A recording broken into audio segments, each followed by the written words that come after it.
today we have the founder of 8 companies combined have generated hundreds of millions of dollars. I kind of just needed to pull out of those traditional lanes, and I moved to California and just committed to being an entrepreneur. There's where do you start? What are you going to build? Who's out there that you can sell to? Honestly, just take that next little step. No matter how big or small it is, just take a little step and see where you go. 2 days later, I wake up and my phone is just blowing up with orders for the first time in my entrepreneurial career. And we had done 50,000 in sales by 10 a.m. There was not a single guy named in the list of orders. It was all women. The lesson that I learned there was if I had given up, I probably wouldn't be an entrepreneur. When customers think of you, they're going to know you by the things you put out online. They're going to know you by the reputation you have to deliver those services. That's your brand. All right, guys, welcome back to another episode of Bridging the Gap. I am your host, Bridger Rogers, and today we have a very special guest. I've been meaning to get him on the podcast for over a year, and it's none other than one of my best friends, Grant Wins. Welcome to the podcast. Thank you, man. It's so good to be here. I love the studio. I love your podcast.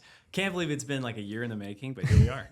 Excited to have you. You've been busy. You've been building. I have. I've been very busy. I've been busy my whole damn life, but yeah, I'm busy. You have been busy. And before we get into having a chat about entrepreneurship, I want to give you a proper intro. So for those of you guys that don't know Grant, okay, well, first off, he's probably one of the most fun-loving, happy, positive, enthusiastic guys you'll ever meet. Every time I meet this guy, smile on his face.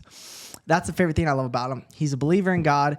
He's the founder of 8 companies, one of which he sold, and you probably are wearing their clothing. You might be wearing it right now, Built Basics, okay? And his companies combined have generated hundreds of millions of dollars. He's working on a cutting-edge company that's innovating, okay, the sector in AI and cognitive behavioral therapy. And we're going to talk about all of that on this episode of Bridging the Gap. So make sure you subscribe, tune in, and make sure you share this with someone so that they don't miss out. Let's jump in. Let's get it. All right, sweet. Let's move this here. They'll Cool. chop it up. Okay, cool. Okay, so, first off, I think it'd be cool to kind of share a little bit of a backstory on, for you, how did you get into entrepreneurship? What was the thing? Have you always been flipping lemonade stands? And do you have any of those funny stories as a kid where you were doing stuff like that? Mark Cuban was knocking on doors, selling trash bags. I do. I think, when you're young and you want to start a company, that's usually a pretty good sign of entrepreneurship. And so, going back really early, my parents were just always very encouraging of entrepreneurial acts, you could call them. And so whatever we could do, if it was entrepreneurial, it would get encouraged and we would do it. So for me, it was a lot about technology and computers.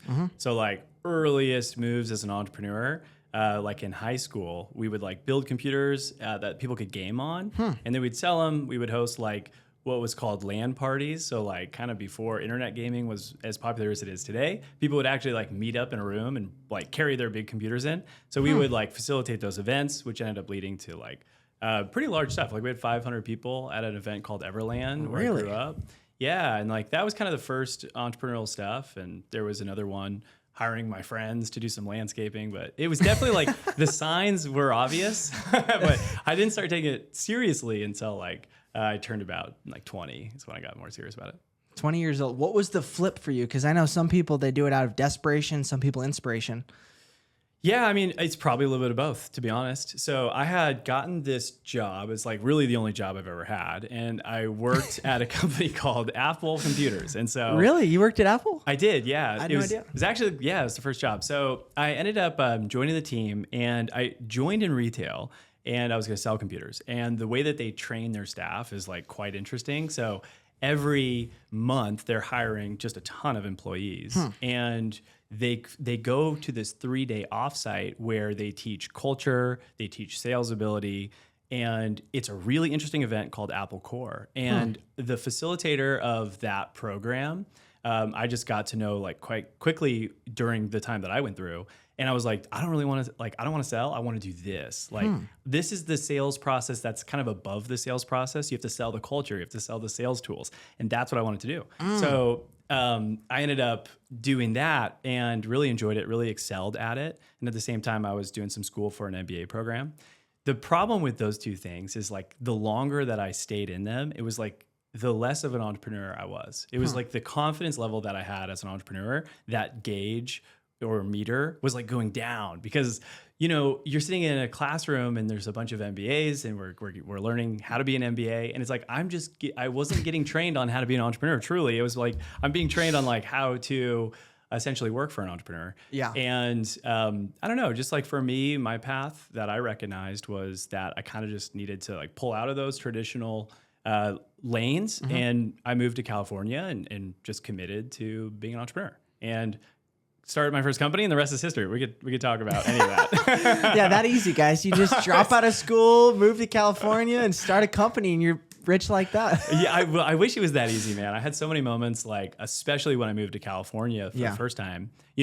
Hadn't really started a company at that time, but knew I wanted to. Man, where do you start? There's like, where do you start? What are you going to build? Who's out there that you can sell to? And so across my entire entrepreneurship journey, especially when it was early, it was more so about just taking the next exciting step, the next challenging step. And so when I moved to California, the first thing was like, okay, I really wanted to build just a cool consumer company that like solved problems. And the problem that we wanted to solve was in the drinkware space. Just, I guess, holistically, there was like some noise happening in the marketplace in a good way about people being interested in like just new drinkware. So it's like before steel water bottles were a thing. Oh, you mean like not actual drinks, but the containers? Yeah, that. And like one of our products was like that actually kicked off the company was like a whiskey chiller. And so it was just one step at a time. We figured, okay, that'd be a cool product to build. How do we build it? And then, you email some people in China, and then it's like the next exciting step might be to order samples, and the next exciting step. And so I think that like for anyone starting their very first company, I honestly think one of the big tricks is to like not overthink it and just focus on like, if you're excited about a direction, just take a step in the direction and see if you're still excited after the step. And like, if you do 100 of those, you'll actually arrive at a place where you have somewhat of a compelling, what they call minimum viable product. And then maybe you can take that a little bit further. But for anyone listening, if like starting a company is something you're thinking about, honestly, just take that next little step. No matter how big or small it is, just take a little step and see where you go. So good. So you took enough of those steps, and then it led you to where? Where did you go after that? Yeah, I mean, I could tell my whole entrepreneurial story here. You could sum it up too. Yeah, but I would rather sum it up. Yeah. So. Sum it up and share the highlights. Share the highs and maybe a couple lows too, because I feel like we can learn just as much from our successes as our failures. Yeah, I completely agree. I think that we all talk about learning from failure. However, I think that there's like a deeper level of learning from failure. So oftentimes with the companies I've started or the projects I've worked on, if they fail, I will take as much time as is needed to really like work through why it failed and what happened. And so over time, over the course of building 8 companies, that's kind of resulted in a lot of good mental frameworks that have been built from those failures. But learning from failures is not all created equal, right? Like we actually have to put effort into learning from failures. On the other side, learning from successes happens a lot more naturally.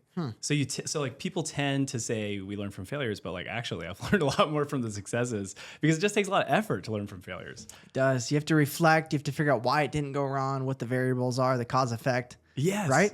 Yeah, you have to think about like, okay, well, why did it fail at the fundamental root level? And just that level of thinking in terms of depth can be challenging, especially if you're bummed about the failure.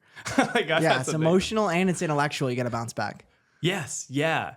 And actually the emotional piece, I think, is something that I've really focused on. So you asked me like, where did it end up? Okay. So first company, basically I'll summarize the experience. Yes. It didn't work for like years. Okay. Years. But I was really bullheaded and just kind of stuck with it. And I was doing other things to generate revenue. So like Airbnb came out, no one had heard of it. And so I was like, dude, it'd be super cool to like do some Airbnb arbitrage. And so like, really? You were one of the first guys doing that? Yeah, like literally like one of the first. I didn't know that. Yeah. That's really cool. I mean, so early that the company like was emailing me. That was a really fun process. And like, honestly, it just generated enough cash flow for me to continue to work on this other business. And so I just kept my head down and kept trying to figure out like where to find customers and how to stay alive basically, and how to change how we were selling it. And I really didn't have any major breakthroughs in terms of like the company until 2 years in. And I remember this really clearly. I got this email and it was from this woman named Bobby. And she's like, we'd love to, overnight a set of your product to be on TV. And so we just had a discipline of that. We would always do that, but we hadn't had huge results. So this one, I'm like, whatever, we'll do it. So we overnight this thing. And she, 2 days later, we don't hear from her. And 2 days later, I wake up and my phone is just blowing up with orders for the first time in my entrepreneurial career.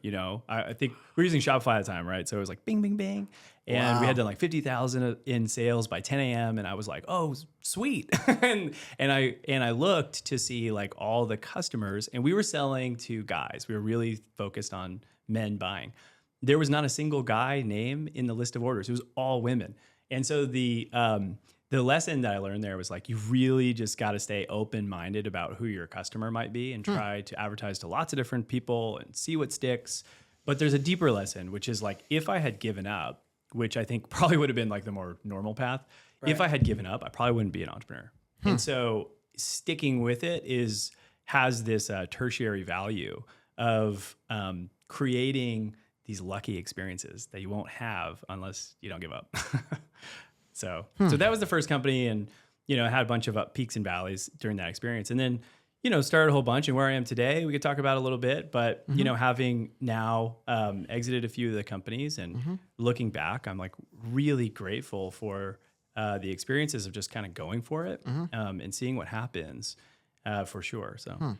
Thanks for sharing. And guys, I think one of the things for Grant that I really want to pull out on this podcast is the wisdom, right? That many companies, that many ups and downs. You've probably hired and trained. You've had hundreds of employees at this point, right? Hundreds of thousands. So like for the Gen Z that is doing what you were doing during that first company, they're doing Uber Eats, they're doing waiting tables, they're maybe going through my program, they're learning how to be a freedom closer, they're making six figures, but eventually they want to start their own thing, right? What are some of the things that you are now looking at when you're creating new companies? Like what are the maybe trends in the market? And then are you combining that with your natural skill sets? And then how are you picking a partner? I mean, there's so much, it's like your marketing plan, your product, like there's so much that goes into it. I would love to hear, like, if you want to share a little bit of like your philosophy at a 30,000 foot view, like a one-page entrepreneur plan. Okay, well, the headline is just go for it. Okay, so step one, so just go send for it.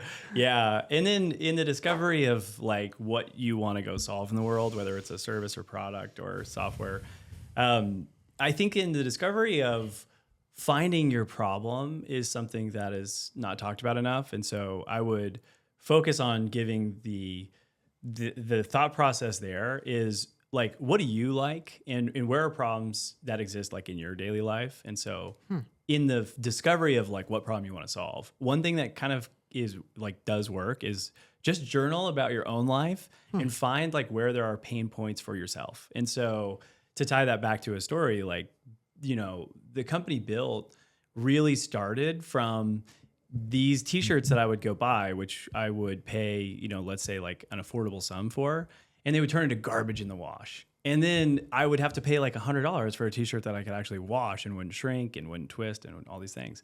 And so it was like, that was my own problem. And it tends to work out a little bit better when you start that company to be solving problems that you're like intimately aware of.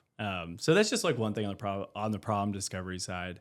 But, I've worked in a lot of different industries. I've worked in software and I've worked in clothing and And so the way that I view things now is that there's really like fundamentally, I view entrepreneurship as three key pillars. And if you get these three key pillars correct, results do tend to follow. So here they are. Pillar number one, be able to create a product that is 3 to 10 times better than any competitive alternative. So sometimes you hear people say it's got to be 10x. Honestly, just 3 to 10x better than a competitive alternative. And you define what better means. Second is find a way to articulate your product or service in a way that is new and novel. And the reason why that's important is because putting a product out there that doesn't have a story behind it that resonates with people tends to like not be magnetic, and people won't really care. Like you've got to find a way to explain your product or service in a way that people care, and it's got to be new and novel. People care about that stuff. And then third, you've just got to be able to show everyone. And so what that means is that you've got to pick a channel, a sales channel, whether it's advertising or organic, just pick a channel and get great at it and find out how to have a competitive advantage in at least one channel. So if you work the problem backwards now, it's like, okay, we have a channel, we're really good at it. So we've got customers who are paying attention to whatever we say. Now we tell our story that generates interest and our product is 3 to 10 times better. So that works. And so it's like that's been kind of a principal framework for me across all these different industries. So That's worked very well. yeah, so it's just a really simple mental model to figure out like, okay, which one of these categories are like we might be failing in, or how can we think about our story differently? And where I see it, so I do, in my past, I was doing some startup investing. And so now I'm full-time working and building Una as a CEO. So that takes all my time. But before that, I was writing some investment checks. The area where I would like help entrepreneurs the most was that center piece.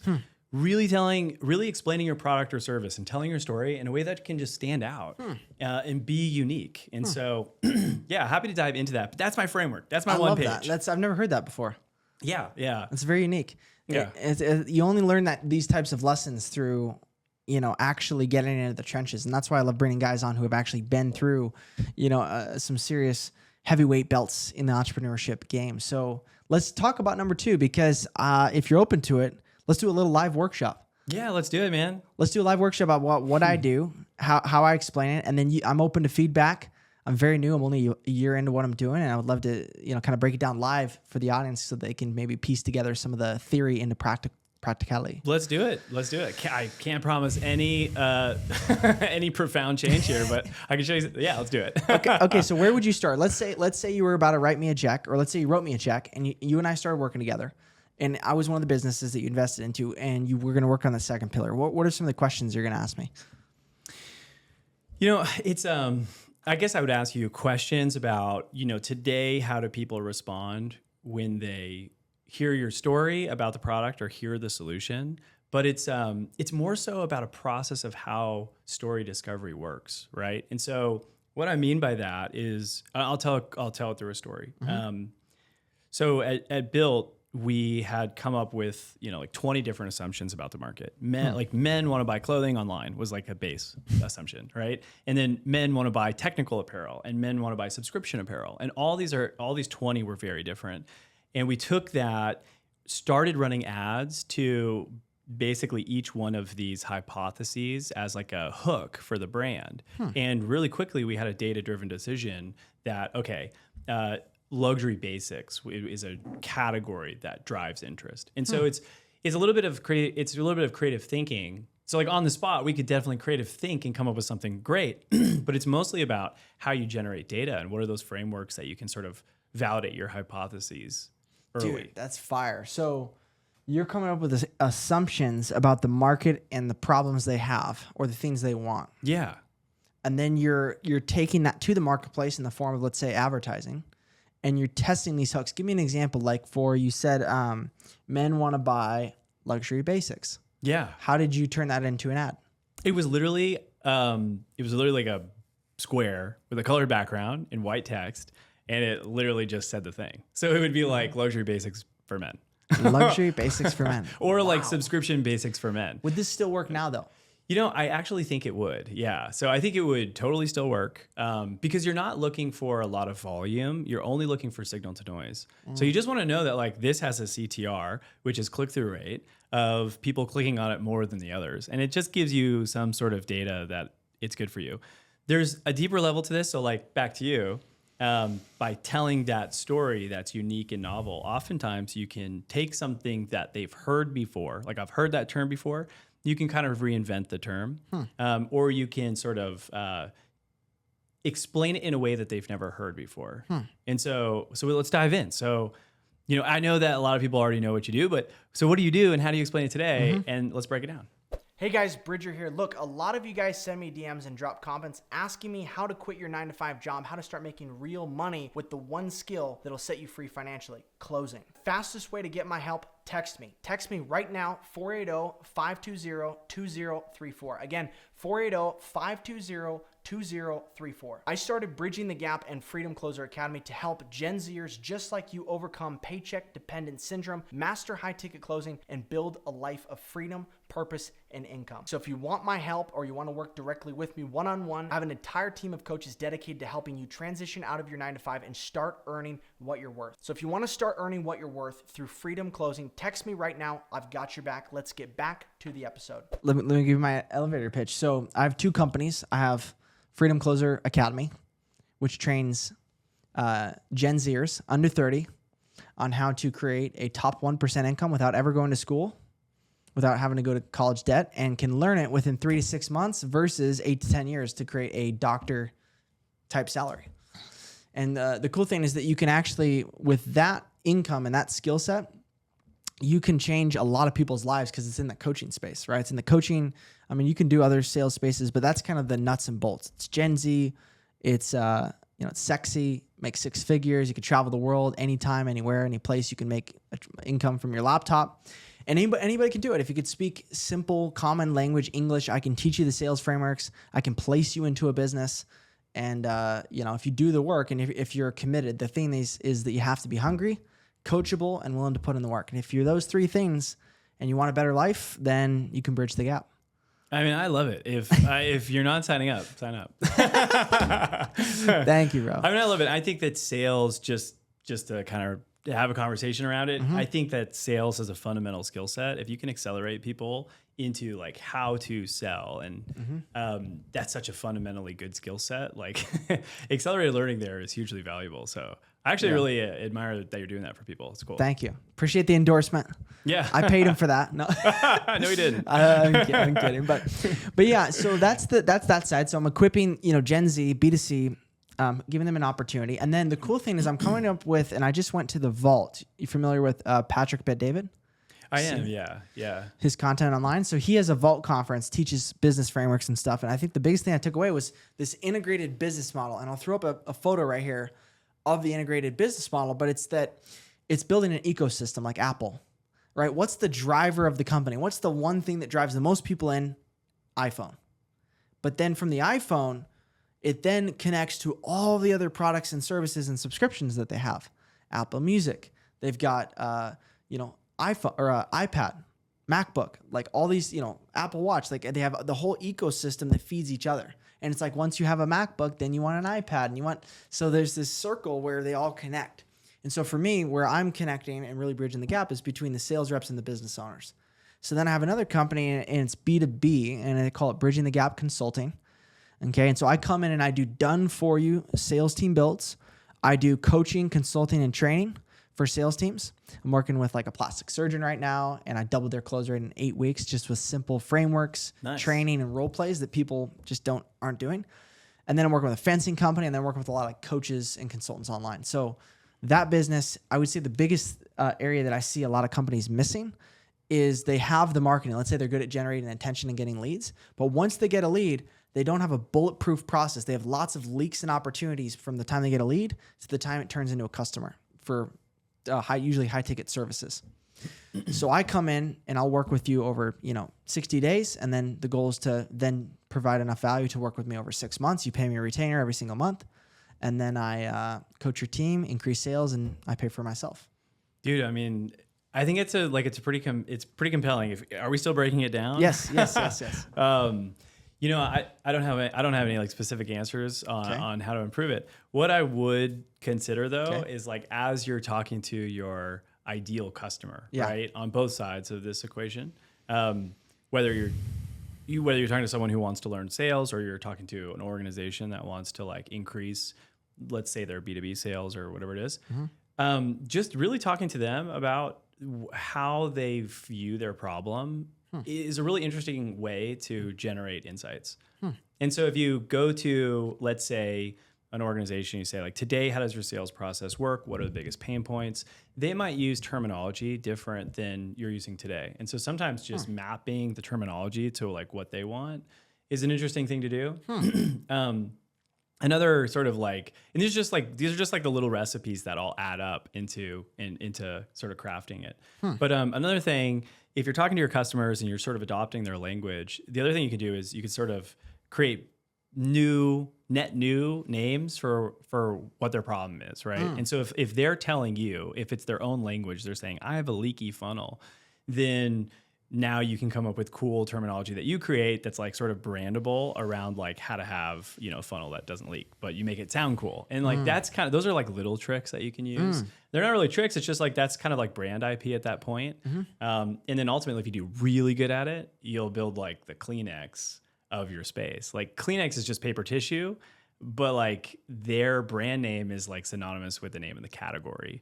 And so what your goal should be is to come up with terminology that you can be the name in your category. So when people think of it, they think the Kleenex. Dude, that is fire. And so how do you think that those names like Kleenex, I have a belief it's not necessarily the name, however the name's important. It's like what they do to reinforce the name in the brand. All the marketing, the quality of the product. How much is important, I guess, is what I'm asking. The name that you pick versus the things you do to build the name?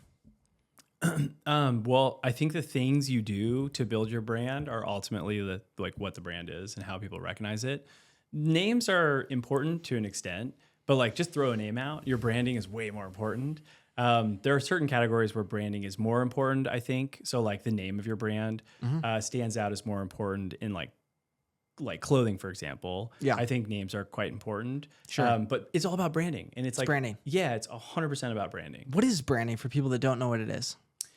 The way that I view branding, it's like it is being expressive about what your company does, and then the reputation you have on being able to do it. Like in a lot of ways, like that's what branding is. But you could layer on top of that, like what is the style of your brand? So like when you project out into the world, what are those elements about how you project out into the world, what you stand for, what you believe as a team and as a community? So, brand, like when you think about yourself and you think about the self, you think about, I am these things. Branding is nothing but self-identity for teams. And so you want to think, that's a framework that I think from. And so it's just when customers think of you, they're going to know you by the things you put out online. They're going to know you by the reputation you have to deliver those services. And that's your brand. So it's mostly reputation. Yeah. How important is reputation in business from your experience from building 8 companies? Well, it's everything. It's everything. As you get higher and higher in levels of scale, it becomes more and more crucial. And so, reputation is kind of everything, right? Reputation is everything. So, yeah. So what are some of the things that if you're an entrepreneur and you're building a brand, how are you putting in checks and balances into your process to make sure that you're like quality control in your brand? The thing that the thing that kind of solves a lot of problems is having a really tight feedback loop from your consumers and actually caring about their experience. And so what tends to happen is a company will let's say start and they find some sort of revenue producing stream, right? And I mean, they just find a product that works. And so then they start selling it and people complain that it didn't arrive soon enough or it didn't work or in software it was buggy. And if you have a tight feedback loop, you'll hear that information. The problem is that in the volume of work that it takes to build a company, a lot of times people don't have like a standard that's high enough to respond to those customer inquiries. And like that destroys reputation. If you really care, if a user says there's a bug, you and your whole team are on that feature, you're fixing it.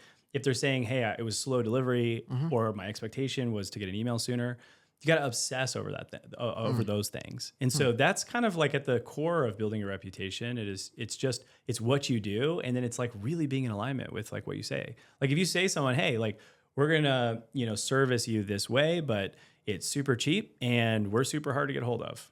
like that's okay. And you could also say that, we're really easy to get a hold of. You just have to back it up. And that's like the main thing. So have a really high standard for how you care for consumers and a really tight feedback loop on what they think of your business and brand. And so it's just asking customers is like a really good solve for that. That's really cool.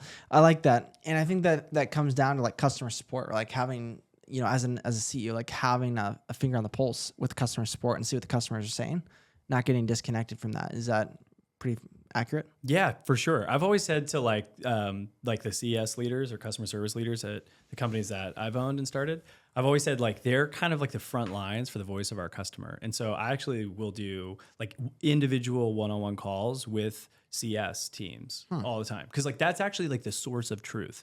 And, yeah. And like in software, it's particularly important because customers like you basically, one thing in software is like most companies die from building something people don't want in software. And so to build something people want, you have to ask customers what they want and you have to ask it like all the time. And so it becomes particularly important there, but it exists at every single company. At Built, we would do customer calls. We would do surveys on what they thought of the brand today across like many different metrics. Like how was time of shipping and how is product quality and how is our response rate? So you just like really want to understand what your customers think.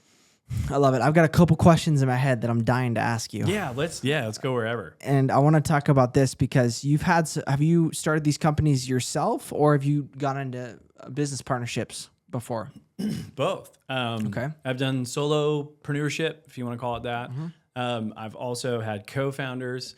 There's pros and cons to both. I think that there's lots of recipes to it. That work. Yeah, yeah. Because what I'm thinking about is I want to get into tech, but I'm not going to learn how to code. I could just tell you that. I just don't think it would be worth my time based on my skill set. I'd rather become a master at influence, selling the vision, sales, generating attention, my network.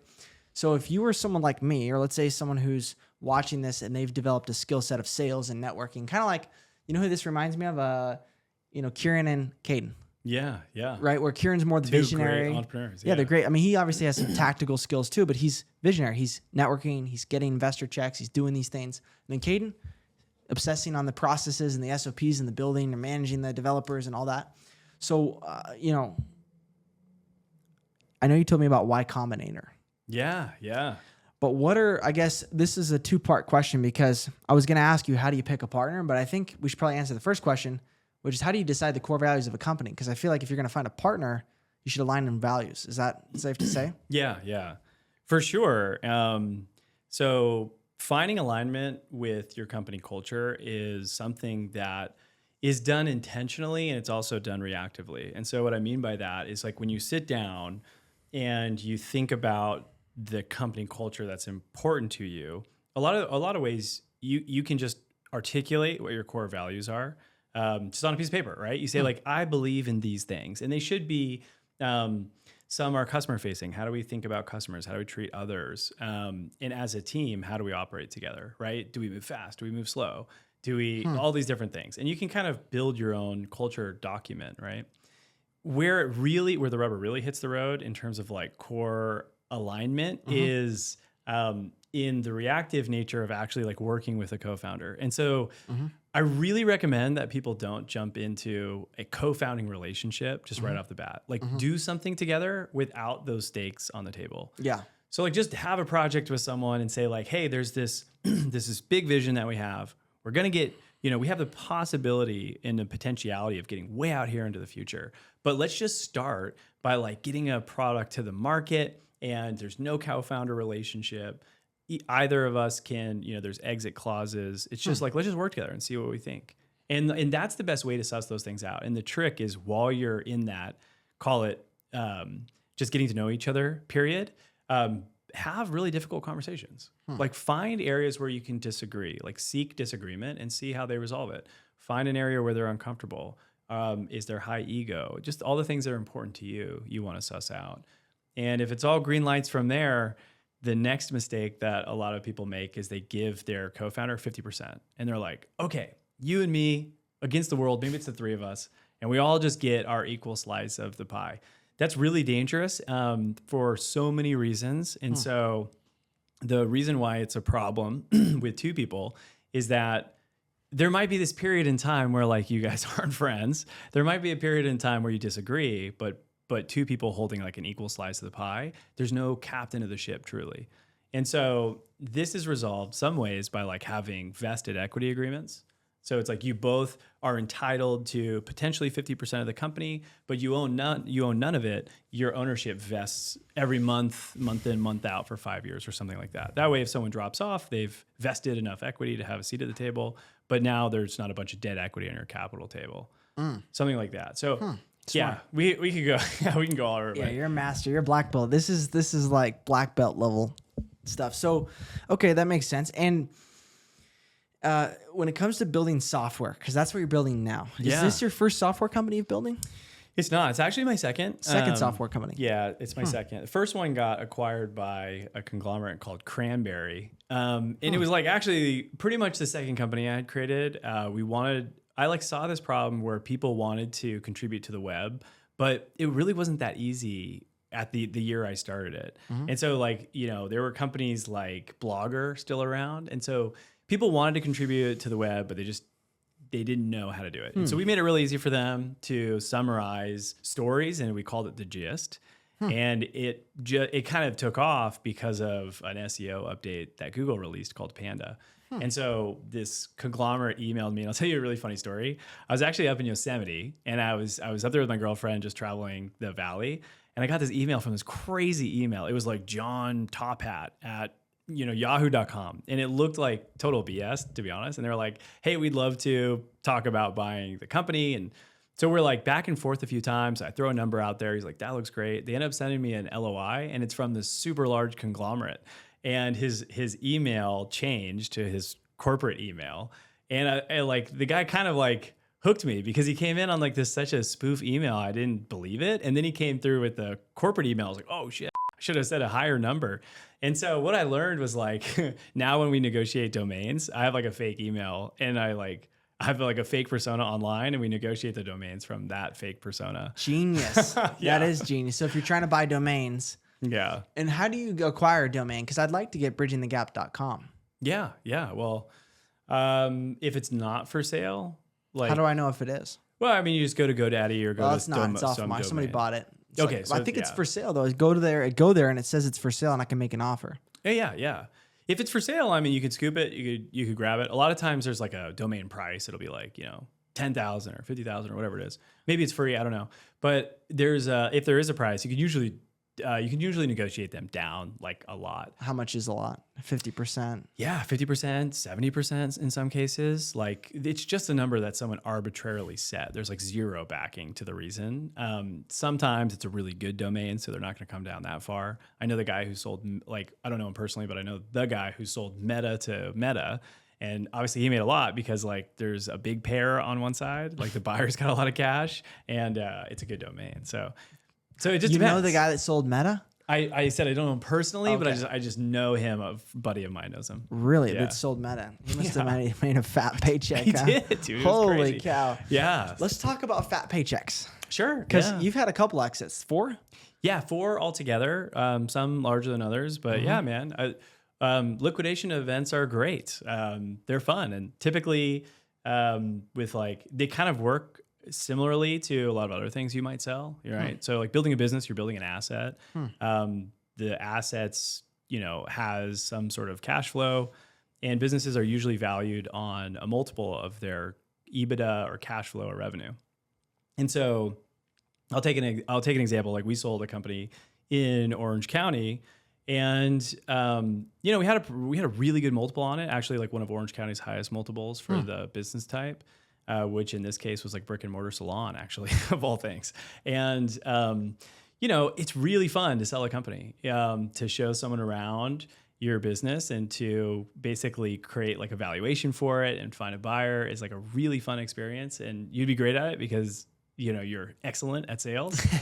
And so I hope this is in your future very soon. I think so. I hope so. But I'd like to build companies and sell them. Yeah. I have no idea how to do it though. What's the nuts and bolts of it? Oh man, that's a huge question. Everything we've been talking about, right? Like selling a company, it comes down to, there's like a couple of key things, right? Number one, you've got consistent and pretty durable revenue. So like your revenue can't be like super up, super down. Consistent growth. Consistent. And it could be super up, but it's got to be super up for like 12 months. Yeah. So you want consistent revenue. For 12 months, yeah. Yeah. And that just gives the buyer predictability in the sale. So we could get really technical here, but at a high level, it's like if you've got a business that has, let's say, like revenue and any sort of EBITDA, which is basically your net profit at the end of the day before taxes, right? If you have a positive number on net profit, you can sell it. I see a lot of people actually like shut down businesses because they say they don't work, when just with a little bit of optimization on your costs, you could find a buyer for it and actually sell the company.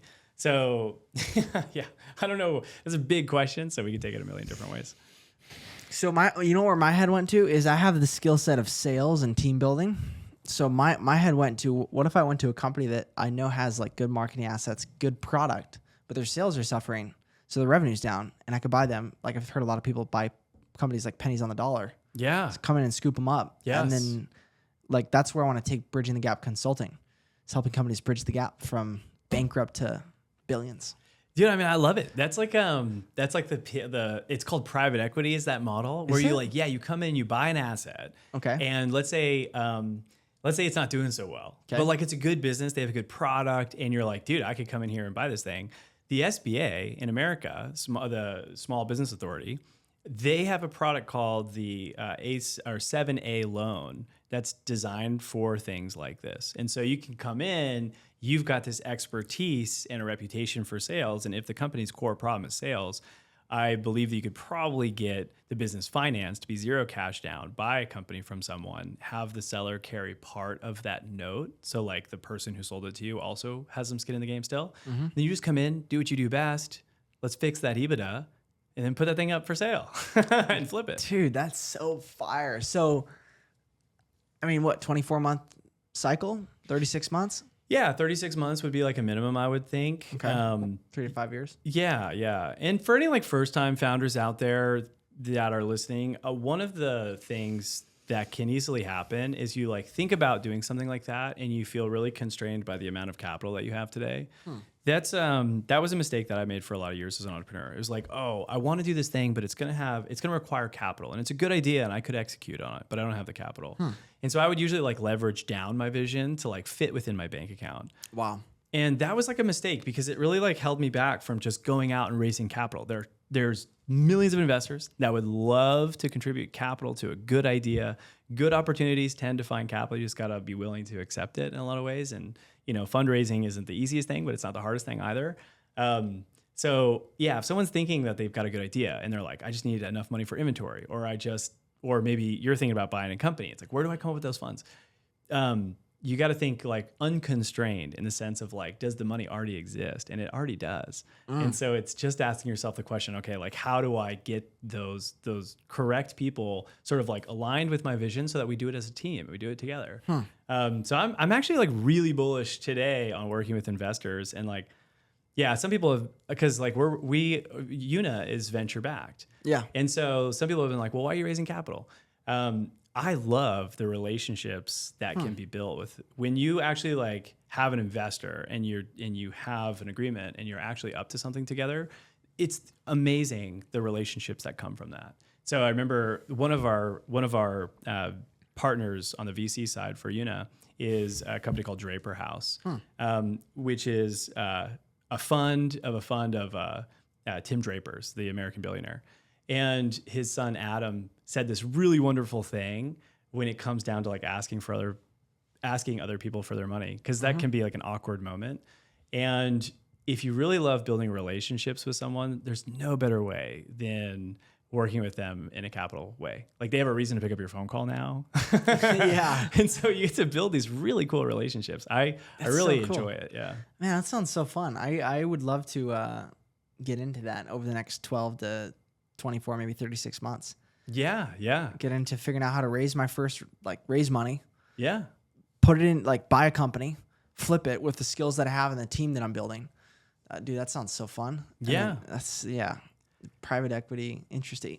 Do you know any? So, are there big companies that literally do this like for a living? They have all the assets to build companies and buy companies and flip companies and like, or is that a world that exists? It has to be, right? Yeah, there's a huge world. PE, private equity, it tends to be the label for that activity. Private equity. Yeah, private equity. Sometimes people call it M&A. Mergers and acquisitions. But yeah, you'd be great at it. It happens at all levels. It happens at small levels and big levels. And so sometimes, you hear about these like big M&A or merger or acquisition events happening in the news. Sometimes it's just what you're talking about. It's it's like a really large player buys an already really large player to solve some of its problems or extend the product line through their distribution channel. And then they basically absorb the value of that company. Maybe it's publicly traded, so the stock goes up, or maybe they just flip it. And that happens on the smallest levels. And so there's a lot of opportunity, I think, for first-time founders, or someone who's like you had mentioned, like someone's working today at a job that they maybe don't like. I've been there. And they want to like reach up to something new. There's a ton of companies. Like you can go to Biz Buy Sell, you can go to Flippa, you can go to, there's so many exchange websites for like online businesses in e-commerce. There's something called microacquire.com for SaaS companies. You can just buy a software company.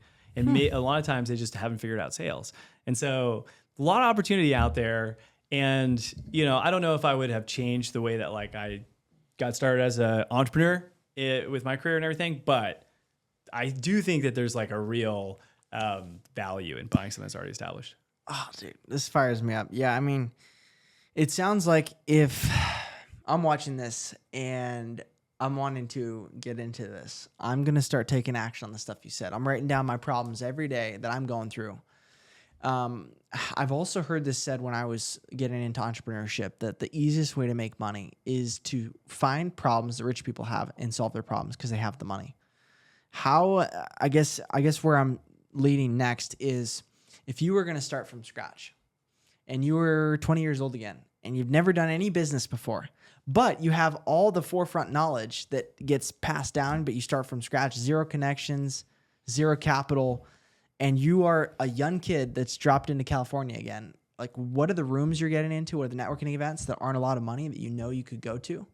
Or and then, because I know that rooms and like meeting people is super important. So that, and then what are the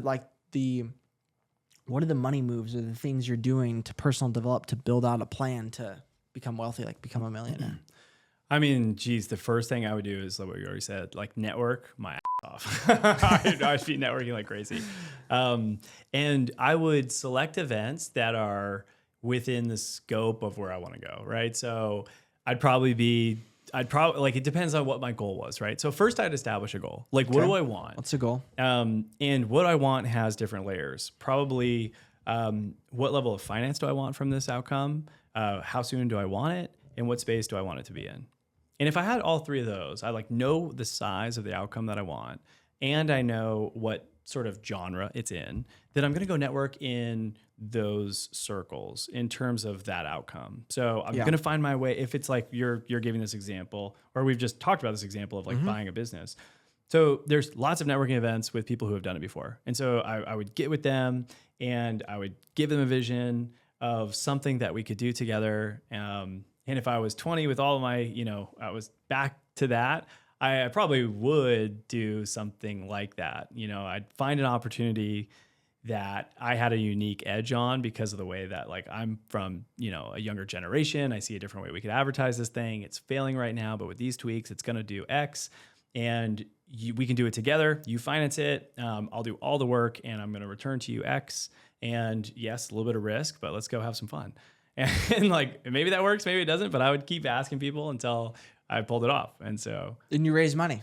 Yeah, I'd probably raise money. How much would you raise? And what would you, like, let's just do, I mean, what do you think? $1 million exit? Or what's like a good entry level exit? Like $2-3 million exit? Yeah, I do. I mean, I think that like, even in the sort of mid six figures, like that's can be a good exit too. So I think it comes down to the size problem you're really solving. So it's like if we were to buy a company for, let's say, 1.8 million, and we solved its problems, and we resold it in 24 months or 36 months, and we let's say we sold the company for even just 2 million, like that's a pretty good outcome in 2 years. 200 grand. Yeah, well, you would have gone from 2.8 to 3 million. Or I guess that's a kind of a bad example. Let's sell it for 3.5, right? Okay, so 800 grand. Yeah, and so we did 400K a year. When we look backwards, it's like, okay, we made 400K a year. I gave X to my investor, and I pulled 300 or something like that per year. It's like, that's cool. There's just a lot of different ways to think about it. I personally don't get too caught up in the outcome too early. I get really caught up in the solution. In the solution that you're solving for. Yeah. I'm falling in love with that. yeah, like I gotta love this thing. And like I gotta really care about changing the way that I think about it now, like through escalating through all these different businesses, I think about impact now. So like Yeah. how do we really make a big impact on humanity? No better place to do that than in technology. So that's why I love technology, because you can solve really hard problems at scale in really interesting ways, which is what we're doing with therapy now. Which is something that I deeply love because of a personal experience that I went through, where, I was like in a really bad place, and the magic of therapy, like honestly changed my life permanently. Wow. And, I had to spend like $20,000 a year on therapy. And like, that's not the future. The future is that people can access a new modality of care directly from their smartphone at 2 a.m. for 1% of the price. And that's what Una is. Una is basically the world's first AI-guided self-therapy tool. So people can actually come to the app, have a conversation that, models what the traditional therapeutic experience looks like, sounds like, feels like, and they can receive real help, and it's 1% of the price. And so fire. Yeah. I believe, dude. I was thinking about, I was like, how much do I need to invest to eventually, when you exit, make $1 million paycheck, make $1 million together? Oh yeah, dude. I mean, we can make that happen. Let's make it happen, dude. I want to do it. I believe in you, dude. Got a good track record. Yeah. Yeah, seriously. Well, it's been really crazy, man. Like, every startup journey has its ups and downs, including this one. Yeah. It's shifted a lot, hasn't it, from when it started? It shifted a ton. Yeah. When we first started, It's mind frames, right? yeah, we had a different name. Una came about just learning more about the customer set and learning more about the problem we were solving too. Right. In cognitive behavioral therapy, which is a traditional therapeutic modality, it's this process of like how your thoughts and your behaviors and your emotions kind of all tie together. And so that those three things, we want to help people unify those. And so Una is just short for unify. Is where that came from. And so, yeah, but I mean, I started like literally from ground zero. So, no company, no team, no product, just a vision. And so, quickly basically fleshed out the product idea, told my closest connections, and sort of like when I got the product idea far enough along where they were convicted when I told them, then I'd ask for intros, and then those intros led to intros. That's how I met my first team. So today we have the ex-head of growth from Headspace with us. We have the PhD psychology officer from Noom, which is like this 400 million plus outcome in the behavioral health space. And then my co-founder, Tanner, was one of the key guys that built Speechify, which helped solve reading for people with dyslexia and ADHD and students. We just have this dream team of people that now every day we come together to solve this problem. And we're really focused. Our mission statement now is to make the world's best digital therapeutic experience and make it universally available. And so we're big on access. We just launched a unit grant program for people who can't afford the annual subscription. We've had thousands of applicants. We've already given away hundreds of free memberships to Una. And this is something that we're going to continue to do. We're talking to a nation called Bhutan, which is a country in Asia. And we're talking with them about what it might mean to bring Una as the country's basically like therapeutic resource. Because today it's a smaller country. They have 1 million citizens and they only have 4 psychologists. What? Yeah, and so It's a poor country. It's a poor country, but they measure themselves in domestic happiness, which I think is so cool. Like a country that they measure GDP obviously, but they really care about and measure domestic happiness. Is it pretty high right now, or is it low? It's work? It's pretty high, but they're working high. on it. Yeah, what you measure, like what you measure kind of moves, right? So they're measuring that. And so we think we can impact that in a meaningful way and help the Bhutanese youth with their mental health, as well as the way they kind of process the emotional events of their life. So there's like really cool opportunities to scale and bring care for like a whole new generation. And so really excited about that problem space, really passionate about the value of therapy, whether you're in a really good moment in life or a really bad moment in life. Yeah. Therapy is actually like something that I think is really important on either side of that spectrum. So if you imagine like a wave or waveform, so you see like the ups and downs, therapy is really good and valuable on either side of those ups and downs. And the reason why it's good for the ups, because that's a little bit counterintuitive, is oftentimes like maybe the up is you're feeling really good about your relationship. That's a time when you're like actually you have the biggest opportunity to learn, like, why did it get good? How might I accidentally try to reverse things subconsciously based on things that happened in my childhood? And so just the value in general of therapy can really help with like the ascension of getting you closer to what you want. And when we can appropriately control our thoughts and our emotions, it sort of unlocks us to reach our highest and best, because you're not stuck in rumination, or you're not overthinking things. You can process things emotionally. And so I think that like one of the core things that we will experience as humans is like, we'll have traumatic events, right? Like everyone's going to experience traumatic events. And so how do we make traumatic events less traumatic? Well, we process and metabolize the emotional event that took place faster. And so when we have an event like a breakup and it's traumatic for us, and we don't process that emotion, we end up storing that. And it will later come up in future relationships. We respond to it. Maybe it creates anger or addiction patterns. Health problems. So like these are real things. Yeah. And today the solution is a $200 an hour therapeutic appointment. Literally. Or unlimited conversations from your phone for 1% of that cost. How close are we to having therapists that are better, or will we ever get? What's your opinion on, will we ever get AI that's better than a human, talking to a human? I think we're going to get much better. So Than talking to a human? Yeah. Wow. And here's the thing: I don't think we're trying to replace therapists, because we think a lot about this. So let's go here for a second. Let's do it. So there's a couple of key things, I think. Number one is that when you talk to another human being, the way that my brain works when I'm talking to you, like actually fundamentally changes, because there's like some risk in being vulnerable in front of another human, right? And that risk is valuable. And so in a digital environment, that risk doesn't exist. And so we're thinking about ways to introduce that risk, but I think that will always exist and always be valuable. So we're not trying to replace therapists. So where I think that like where technology does have somewhat of an advantage is in things like memory and availability. So a machine learning model, for example, that's saving down all the right core memories doesn't forget.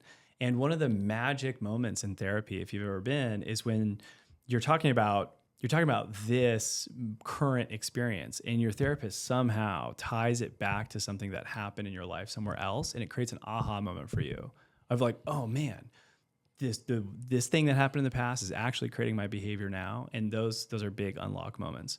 Well, if that's one of the magic aha moments in therapy, machine learning models are probably better at actually addressing those. And so, in other words, AI is better at that.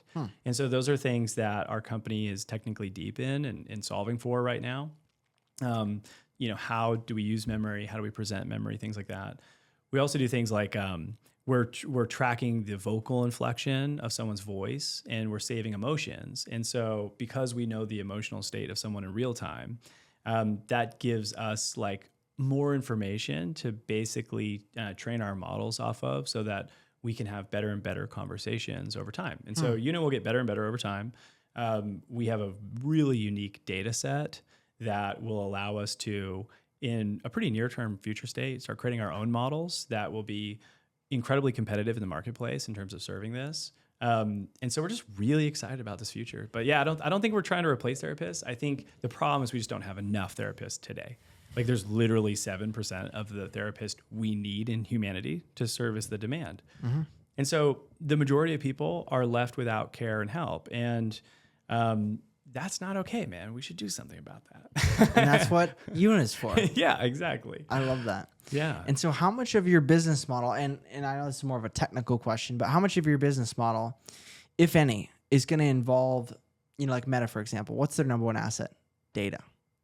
How much of your business model is collecting customer data to then sell or use, or because I know there's a kind of a dark world on tech on Yes. selling data. Yeah. Or have you guys thought through that, and how are you guys going to what's your thoughts on that? Dude, that's such a good question. I'm so glad you asked, because we kind of stand alone as a company, and we think about what the future needs to be for this. And one of the things it absolutely has to be is safe for users. So we protect data in terms of encrypting it, making it HIPAA compliant, which we have a roadmap to develop in about 6 months. We'll have everything HIPAA compliant.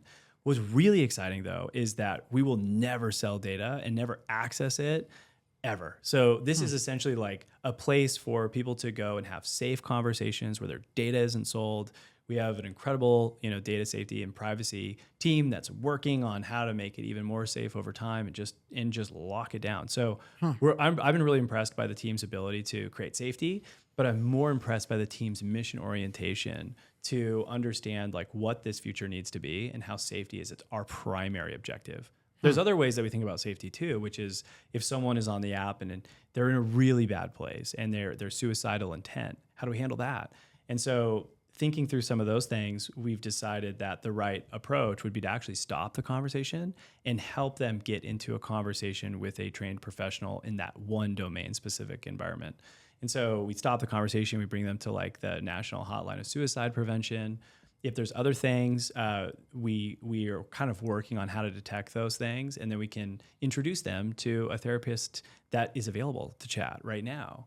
And so there's so many things that we can do for this product future, but essentially like the past of therapy was 45-minute sessions that are really expensive. The future is 7-minute sessions that are on your phone, available 24/7, and it's proactive. It knows how you're doing day to day and can reach out, and it's safe. And those are like our core principles. Dude, that's so fire. I'm so excited for what you're building. And I think it's so unique because there's a massive need in the marketplace. And humans have this, I guess, especially for women, men too, but women really, I feel like, have a natural propensity to naturally express their emotions, to talk through things. And I feel like women are a lot better at this than men, working through their emotional, talking about things with their girlfriends. I feel like guys, it's harder to, open up. We're always kind of, gesturing a little bit, right? Because, status, etc. So I could see how the non-human element for at least guys could potentially, and I'd be curious how it eventually evolves, could help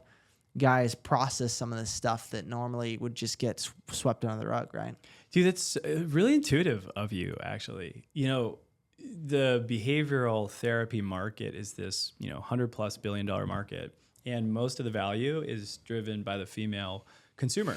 And so it's like 70 to 30. So 30% guys. Makes sense. On Una, it's actually like 55 guys. It's more guys. Makes sense. So, yeah, I mean, like traditionally in current society, like there is like a little bit of a stigma of like being a man and being vulnerable. And like that was my story in the past. And like really letting go of the ego and letting go of like how I want to manage this other person's perception of me leaves you kind of with these walls down, and kind of you can take that mask off as a guy. And what ends up happening is like a little bit of vulnerability feels scary, but what ends up happening is like the people who know all about you and still love you can just like change your life in so many ways. And so like by being known and by being vulnerable and being like okay with how people perceive you can leave you so much happier. Like it's than so hiding great. things. Yeah. Because I think through sharing, and I learned this the hard way, because when I started to go through Lyme disease when I was like 15, 16, I did the opposite. Like I just hid from everyone, ghosted everyone, kind of like made up a story that wasn't really that true, but it was like vague, kind of true, like just didn't tell them the truth, and isolated, and I felt worse. Versus I think I would have healed quicker and I would have gotten through it quicker if I would have leaned into like, here's what's actually going on, let a couple people in that I trust, and leaned on some of those. And as I started to get better, I did lean on a couple of those people, and that's how I got better. And so for me, I think I learned that the hard way, so that I committed to the next time that I went through a hardship, whatever it was, physical, emotional, spiritual, financial, whatever it was, I was going to have people that I've poured into when they've had hard times, so that when I have hard times, like I know those people that I can go to, that I can then bounce back and bridge the gap. I love it, man. Yeah. I love the bridge the gap drop. I think for you, like you did go through a pretty hard thing with having gone through Lyme disease. And like, I would imagine that experience, you probably had some fundamental breakthroughs that are impacting you today in your business in a productive way. What do you think some of those might have been? Man, he's interviewing me now. I love it. Well, now we're in like the domain that I love. Hey, listen, I could talk all day on this. So your question was what were some of the breakthroughs that you think that I've had because of the Lyme disease experience? Yeah. And like, how did some of those experiences like shape who you are? And like, yeah. Appreciate you asking that. Yeah, I would say, so that was one of them, is that when I go through hardship as humans, like it's better to lean in to the right people and actually like be vulnerable, be truthful to the right people. And it's always worth it in the long run. So that's number one. Number two is, I think for me, I learned that, to avoid that. I actually believe that I had gotten bit by a spider or a tick for years, but it wasn't until my physical, emotional, spiritual, mental bandwidth had been depleted that my immune system had been weakened to where that chronic illness could have jumped up. Wow. So like, for example, during that time I was training for 6 months I really want to be a pro NBA player. I've always wanted to be the best. So I bought this digital course, this coaching program, started learning how to like do dribbling. So I wanted to get on my high school basketball team. And so unfortunately I think it was because I put it such on a pedestal. So I also learned not to put things on a pedestal and like have idols in my life. Right? Like God, like 10 commandments, God says, no, have no other idols before me. So I learned about putting things on a pedestal. It's like the most important thing in my life above everything, including people. And that's like not the way to live life. And so that was one of the lessons. And so because of that, I put it on pedestal. I got sick. I think I got so nervous about potentially having the tryout, the basketball tryout, that I like got sick. And I was sick, but I'm not a quitter. So I showed up anyways, and I'm coughing. I have a headache. I'm dizzy. I couldn't make any basketball shots. I was coughing. Like, dude, it was bad. Like I was getting trashed. And then it was 2 days. So then day one, then day two, I don't know why I watched these like videos. I did an ice bath, and then during the dead of winter, an ice bath. I iced myself while I'm sick, threw my immune system even more in the trash, and then I did it. And it took me like 2 weeks to recover. Were you shivering for 2 weeks or what? Bro, I was so sick, bro. And then I never really recovered. I think it just zapped my immune system. Wow. And that was part of it. And then I think it was because I remember literally driving up there after that to see if I made the team. And I was so sad, bro. I literally was like so sad. I started crying. Like it was just trashed me. So I was physically trashed, emotionally trashed, and then socially too. Because for me, it was like I wanted to be on the basketball team for the social aspect, for the status, for the guys. All my friends I've been training with were on it. So I felt isolated. So mentally, emotionally, socially, spiritually. And so I just kind of like gave up, bro. Like I threw in the towel, and I think I lost that grit, that fire, that like that was driving me. And so I just kind of like rolled over, and I think it just kept going. And then I just got sicker and sicker and sicker. And that was the kind of the lesson. And then as I got sicker and sicker and sicker, I think there was a period of time where like I was in a really dark place, didn't have any friends. I literally spent 8 to 12 hours a day playing video games, watching TV, rinse and repeating. Yeah. And then my existence was this, like the thing that really was like the hallmark of my illness was that every time I'd eat, I had a horrible relationship with food. Every time I ate, the worst stomach pains, the worst inflammation, like it was horrible. So I just basically stopped eating and lost a ton of weight and wouldn't eat very much at all. So it was like for me, every day I woke up, I was dreading eating because the pain would intensify. It was the worst experience ever. And then I think the darkest moment for me was like one night I'm just laying in bed, and I literally was laying on my side, and I remember laying on my arm, and I remember it at least used to hurt to lay down in my bed because I was skin and bones. I had no muscles. Wow. And I remember grabbing my arm, and I remember grabbing it, and I put my entire bicep around, and I touched. Oh man. My arm was that skinny that I could wrap my hands like this, like my wrist. It was the size of my wrist. I'm not even kidding. Like it was an entire stick. I was literally a stick. Yeah. And you're like Jack now. So now I can't even get halfway around it. So it's good now. But so I think that for me, going through that hardship, I thought I was hopeless. I thought I was going to be a sick kid. I was told I was going to be a sick kid the rest of my life. Doctor. So I really threw away all the I really bought the vision that other people had told me about my life of, I'm going to be a sick kid. I'm not going to be able to find a wife. I'm not going to be able to build a business. Not going to be able to live life. And so I think for me, when I finally got better, it was like every day was a bonus day. It was like, what a great psychology. Every day I wake up, it's another bonus day. It's a bonus. I can't believe I don't feel like crap. Yeah. Complete dog crap. I feel incredible. This is amazing. A bonus day. Yeah. So I feel like it's like Groundhog Day reverse. Yeah. It's like a new day to reinvent myself every day. Yeah. I love that, dude. I love the psychology that you came out of that with. And like, I've always admired you like as someone who is super resilient, super high energy. And that resiliency, I think also like creates this confidence as well. And so, yeah, man, that's quite a journey that you went on. Dude, it was insane, dude. It was quite short of most people don't have any story like that. Like I've talked to hundreds of men and women my age. I mean, occasionally I'll find someone that has something similar, but it's like one out of a couple hundred, maybe a couple thousand. So, I think I didn't relate really quite to most people my age coming out of that. And so I had to find other people that were inspiring. And so I found these incredible figures that inspired me, like Ed Milet, or these people that overcome extreme situations. And so I really grabbed on to these like characters. And those characters, I feel like, really drove me to be like them and learn those characteristics. Yeah. Yeah. I mean, it's important to like, I feel like have, examples of people that have like navigated something difficult and emerged in a way that you also want to emerge. Right. And like, that's a really good, just like person to look for. And, it's sometimes it's interesting because you went through this experience, right? And you're saying like, there's not, in 1,000 people, there's not that many people who have gone through it. And that might be true for your specific circumstance. There's also like, it doesn't really matter the circumstance. Right. Everyone's going through something Hard. Yeah, I agree. Yeah. And sometimes the thing that, they are having an extremely hard time with is something that like everyone, like a lot of people would be like, well, that's not a big deal, but for them it is. And that needs to be like honored and like, and actually like, there needs to be like an importance. So like if anyone today is like if things aren't going well, or you're going through a hard period, like you are not alone. There's lots of people who are going through it with you. And sometimes like just recognizing that you're not alone, like part of the human experience is suffering, right? But we get to learn from it. And that's like the beauty, like you learn from your suffering and it's created this incredible person that I'm sitting with today. So yeah, man. So where we left off was my Lyme disease story, dude. Like I think for me, that experience is still it's the most impactful experience of my life, to be honest.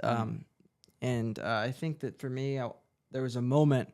I think every person watching this is going to have a moment in their life where they're either going to fold or they're going to face the next 5, 10, 15, 20 years, right? There's a speech that I love with Ed Milet, and he's like, there's a couple moments that shape a person's life, right? A couple moments that can literally shape the rest of your life, whether it's you're at a bar and you get into a fight and you could literally kill someone and go to prison, or you're driving, or whatever the decision is. Like there's certain decisions that are like turning points.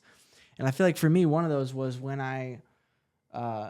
again, it was all kind of a blur, but one of the moments was I went into the bathroom to take a shower and I'm standing there shirtless, looking at myself, and my posture is folded because I've been sitting in a chair playing video games. I'm like this. I'm literally like a hunchback, and I'm super skinny, and I just look horrible. And I'm just like, I looked in the mirror, and I think I started playing the victim. I saw myself playing the victim, and I stopped trying to get better. My mom would say, hey, let's try this. And I'd been let down 4, 5, 6 times, tried this pill, went to Seattle, all this stuff. And I just kind of gave up on myself. And I just, in that moment, I looked in the mirror, I said, I'm done. Yeah. I'm done being a little bitch. I'm done making excuses. And I drew a line in the sand that was, I will do whatever it takes to get better and be successful. Yeah. Dude, I freaking love that. And it was anything. Like I literally made the decision that if I had to go into the surgery room and cut off my arm, cut off my, like whatever sort of pain, I have a belief that until you realize that the pain of your current situation is greater than the pain of trying, then you'll never take action.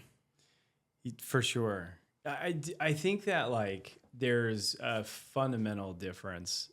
And I don't know how much this applies to your experience, but I think there's a fundamental difference between like desires, goals, and commitments. And a lot of times in my life when like there's a hard time and things aren't changing, it's because like I'm living my life in a situation where like I'm living off desires and goals. And a lot of people say, you gotta have goals. I feel like fundamentally, if everyone can really grasp the difference between like a goal and a commitment, living off commitments really changes things. Really? And it's like those moments of commitment. Yeah, because commitments are so much deeper than goals. It's like a real commitment is like when the air like shimmers around you, right? And there's like it's almost like once you've made the decision, like there is no going back. And it's like I had a similar situation where like I was going through a really painful period of my life, and literally the pain and everything I was going through, emotional pain, like I wasn't eating, and it was like New Year's Eve, and I was out with friends, and I saw this picture like the next day, and I looked like a skeleton, and I was like, holy cow. You know, and I like made this commitment to like healing my body and my emotions, but it was a real commitment, right? And so it's like that's how it's so relatable what you're going through, because like there's these moments where it's like what really changed? Well, nothing except for like you committed to like having a different outcome. Yeah, that's so good. Yeah, I've never heard that. Desires, goals, commitments. And I think that the commitments are linked at a much deeper emotional level. Yeah. That I think drives people. And I've always heard like when you set a goal, you have to attach it to a big reason why. Yeah. Otherwise, you know, as soon as the going gets tough, you're just going to bounce. You know, shiny object syndrome, you're going to just bounce. But like if you know what you're doing, but more importantly, you know why you're doing it and the impact it's going to have and what it's going to feel like to achieve it. I feel like I've always had this ability to see past the temporary pain and see into the future pleasure of like, it's going to feel so good when I win. How much of that do you feel like has played into all these long journeys of building businesses and selling? How important of a skill do you think that is, like delayed gratification? I think it's really important. I think the ability to differentiate in the self, what's a commitment versus what's a goal or a desire is like extremely important. And so for like, you know, for that time, that first company, remember how like I kind of like, I don't think I fully told the story, but like that first company, there was a time where I wanted to give up. And I like almost threw in the towel. And if I had, I wouldn't been an entrepreneur. So like looking back at that experience, what kept me going? Well, at the time, there was some influences in my life where like I was getting encouraging voices to keep going. That was like hugely important, right? So like those voices are important. You want to surround yourself with people who like believe in you, because they'll give you that reinforcement. They'll say like, keep going. But it changed. Something changed around that time where it went from like, you know, I was interested in building the business and I had goals. You know, we're gonna get the product live. We're gonna make this much money. Those are all goals. But then something shifted, whereas like I committed, I like made a commitment that I was going to see this company through and sell it, and I did, and I don't mean to be so flippant on that, because like it was really really hard. Like we really pushed our way through, and like ended up having a liquidity event where, you know, I made some good money, and honestly, like it was that moment of commitment. And so now when I think about building a business, it's like there's an interest that generates, right? Usually from a desire. It's like I have a desire to not work at the job I'm at today. Like that's a pretty good desire to start with. And then that desire starts to turn into sort of like a belief that you can change things, which turns into goals that you can set. And then there's a next layer, which I think is less talked about, which is like, when does it shift to a commitment? Which to me means like it's this internal decision that really means like no matter what obstacles are in front of me, no matter what comes up ahead, like I'm committed to this outcome. It's gonna happen. No matter what anyone tells me. If they disagree with me, it doesn't matter. Like this is happening. And so that's the way it's gonna go. And so like those commitments, every company I've ever started that's had like a good outcome, I've been committed to something, been committed to like some outcome in the company or some impact, right? And I remember when starting Built, for example, my commitment was to sort of transform the landscape of clothing in some ways. Like I was committed to making sure that we saw our new silhouettes become like the most popular thing. And for me, that was sort of identified by like, okay, proof of that happening would be like Lululemon and Nike would start to produce clothing that looked really similar. Well, that happened.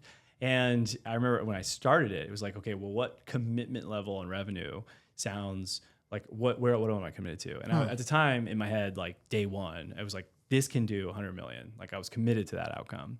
And And today the company surpasses that. I don't take full credit for it because like I sold it a little bit, before that. So I don't take full credit for it, but the commitment existed. And so now when I think about, how to foster and build commitments internally, it's kind of it's something that sort of like happens in a split second. It's like you've got all the interest in the world. You kind of understand like what your goals should be, but then there's something else that needs to happen, which is like, have you decided that this is the path that your life's going to go? Like, have you really decided that that's what's going to happen? Totally. And no one can derail you. And so it's this emotional moment that happens where you're like, okay, I'm going to do this. And then the rest is kind of just like, just the happening of the commitment. It really is. It starts right there. Yeah. And I've seen the most successful students in my program that have gone on to make $5,000, $10,000, $20,000 a month, which is life-changing income for them. It starts with the commitment. They get on a call and on the first call when we onboard them, listen, I want to let you know I'm committed to meeting you and getting mentored by you. What do you need to see for me to make that happen? I had a student do this. He's 18 years old. He's from Vietnam, lives here. Wow. And I told him, I said, dude, listen, if you could do 5,000 in commissions, you can make 5,000 commissions your first month, then you can come visit me and we could do full day training in person. And he did it. That's awesome. And I let him stay right here. That's great, man. And I did a full day training and we did turn in a bunch of content. It was awesome. And yeah, bro, it's like, that's what entrepreneurship is about. Yeah. Is that commitment. Yeah. And I think that I was thinking about what you said is like, that company was birthed from your commitment. Yeah. Yeah. And then not only that, but it was carried through. Like that commitment was ingrained so deeply into what you had built that even after you'd left, the breath of commitment was still there. Yeah. I mean, I do think that you're right, and to give credit where credit's due too. Like there's a lot of smart people that are working on it too. Yeah, of course. But yeah, I mean, like commitments are important, and like how things start is typically a big deal, right? Mm-hmm. And so yeah, I think now like for whoever's listening who's thinking about a life change, it's beyond setting goals. It's beyond developing and fostering your interest in the change. It's getting to a place where you're committed, and some of the things that can help can be just like learning about outcomes, seeing other people do it, listen to other people who do it, kind of obsess with it, can help build that internally. But you'll know the point in which you commit. And if you're not there yet, explore how the commitment happens, right? Totally. Yeah. Watch other people who are committed. Yes. And ask them questions. Yeah. And see why they're committed. And honestly, that's how a lot of people enroll their friends in the program, because they see a switch that gets flipped. They used to be playing video games, going out with their friends, doing this stuff, partying. Now they're training on a Friday night. They're working. They're putting in the work. They're developing themselves. They're building, and they're like, "This is a different person." Yeah. Right. Yeah. And it's a really exciting experience to see. So, what would you say the moment for you? Because obviously you're committed with the unit, right? Yeah. Would you say, so what Extremely. Take me to the moment, dude, because I feel a multi-billion-dollar commitment. Thanks, man. That is the commitment that we have is that we'll have served 1 billion digital therapeutic sessions, which I think is actually kind of a small goal. Yeah. I think it needs to be quite higher. The other commitments that we have are to really be the force in the world that draws humanity into a digital therapeutic experience. Because we can make profound shift on a generational level if everyone is on the individual level has access to these healing modalities. Seriously. Yeah, I mean, we change a generation. And so that's the commitment, is how do we change a generation? The moment of commitment happened, at the time when I started the company, it was like really focused on why now? So I started thinking about like the outcome in humanity, and I started thinking about the future of AI, and I kind of closed my eyes and was like, okay, in 300 years, if a lot of what you might hear and what you can research about AI does happen, and it is true, then this fundamental platform shift that's about to happen is about to accelerate humanity in some really interesting ways. And the human body biologically is not going to keep up with that. So like emotions are going to lag behind that technological advancement in a big way. Mm-hmm. And so I think that food is like, humans are always going to need to eat. They're always going to need to deal with emotions too. And so I felt like that was a really durable space, and then started exploring like ways we could solve it. And I still wasn't committed, right? It was just interest based. Then I started talking to people, and then I started talking to people who were like in crisis, in pain, finding out what are some of the problems. And it's like, for me, there's a difference between hearing that 70% of like America, for example, can't afford therapy, and three-fourths of people who do go to therapy end up leaving because they can't afford it. When I hear those data statistics, I'm interested. When I hear an individual user talk about their problems and how we can solve, and like how we could truly solve it, that's what kind of got me so enthusiastic about it. And then I think just like on that, almost like on a spiritual level, I just kind of sat myself down one night and said, like, this is going to be a really hard road if I choose to do this. Like at first, very few people are going to agree with me, and like it's gonna be a real push of a lifetime and a challenge. Do I want to do that? And I think, from those moments of quiet and sort of like inner reflection, it absolutely lined up for me and what I view as success. And so that's where the commitment came from. It was like this moment, and it's mapped really closely to like what I believe is success. And so I don't believe success is like material things. Fancy watches are cool for a while, and then like they're not. it's just stuff. Just a watch. Yeah, Still, just still stuff. tells the same time, by the way, guys. Yeah, you can have you could have a private jet, you could have all the watches, you could have 3 sports cars in your garage. Like, to me, that's not success. Success to me is that there is a change in the world that you have a vision for, and you've united a team, and you're actually acting on that vision, and you're actually doing it. And so to me, that's like success number one is like there's a vision within me that's expressing itself. And the game I like to play is business. So that's like success number one. And it's growing every quarter. So it's improving the lives of customers, of shareholders, of our employees at scale. And every quarter it's getting better. And then the second success to me is that we have like a real tribe of people who passionately believe the same things we believe. Well, at Una, we believe that vulnerability can create connection. We believe that being emotionally healthy is valuable. And so I want to the success for me is that we really build a big tribe of people who believe those same things, that integrity is important, that emotional health is important. And the third success to me is that, I leave behind tangible works that can positively impact, another generation behind me long after I'm gone. And so that's what I view success as. And that's what we're up to at Una. So the company and our goals map directly to like what I believe success is. And so when you can have that alignment with like what you know to be your like success for you and the thing you're doing in the world, when those two align, all the challenges become pretty small, because it doesn't really matter. It doesn't matter how fast Una wins. It's more so about that this is a journey I want to be on. And so I'm committed to seeing it through, because I'm just committed I'm committed to like all the experiences, all the hard moments, all the investor yeses and investor nos, everything that this has to occur, that's already occurred and will occur. I'm committed to, because it's just what I want to be doing. It's mapped to like what I believe to be success. So if you can find that alignment, you'll hear some people like, Steve Jobs said, like, find a business that's like within your passion. You got to make sure you're damn passionate about it, because the going will get hard. And I think that's what he means, right? Like, figure out passion is like also like what you believe to be success in the world, right? Like, what is it? What is the thing that you really care about? And how can you map the thing you're doing against that? And the more alignment those two things can have, then the better odds of success that will emerge as a founder, as a business owner.